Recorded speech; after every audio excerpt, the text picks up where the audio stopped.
etendused alustaks Austria-Prantsuse trupis Superamas, kes tegelikult pidi Balti-Skandinavia tulema juba 2 aastat tagasi, aga teatud põhjustel ei tulnud.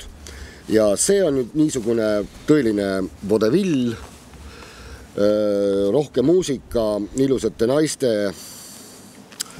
nagu nad ise ütlevad, nurjatud ja küüniliste meestega, ehk siis, et meil on ka juba osalised ka küünikute võistkonda jalgpallis. Ja ta tundub alguses, et see etendus läheb kõik ilusti käima ja ta on niisugune nagu tore meelelahutuslik, provokatiivne show, kus osaleb muuseas ka peaaegu 10 või palju? Rakvere noort tantsijat. Peale siis austrialaste ja prantslaste.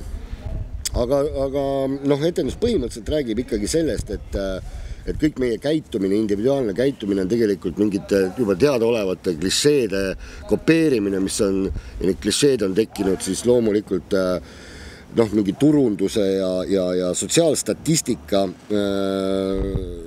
poolt meile peale surutud või programmeeritud ja nagu nad ise hüüavad lõppu, et kaasaegseks vaudevilliks on statistika, siis see nii ongi. See on naljakas, särav, meelelahutust pakkuv etendus, mis sobib festivalile väga hästi. Ja mis pakub kindlasti ka silmarõõmu. Jah.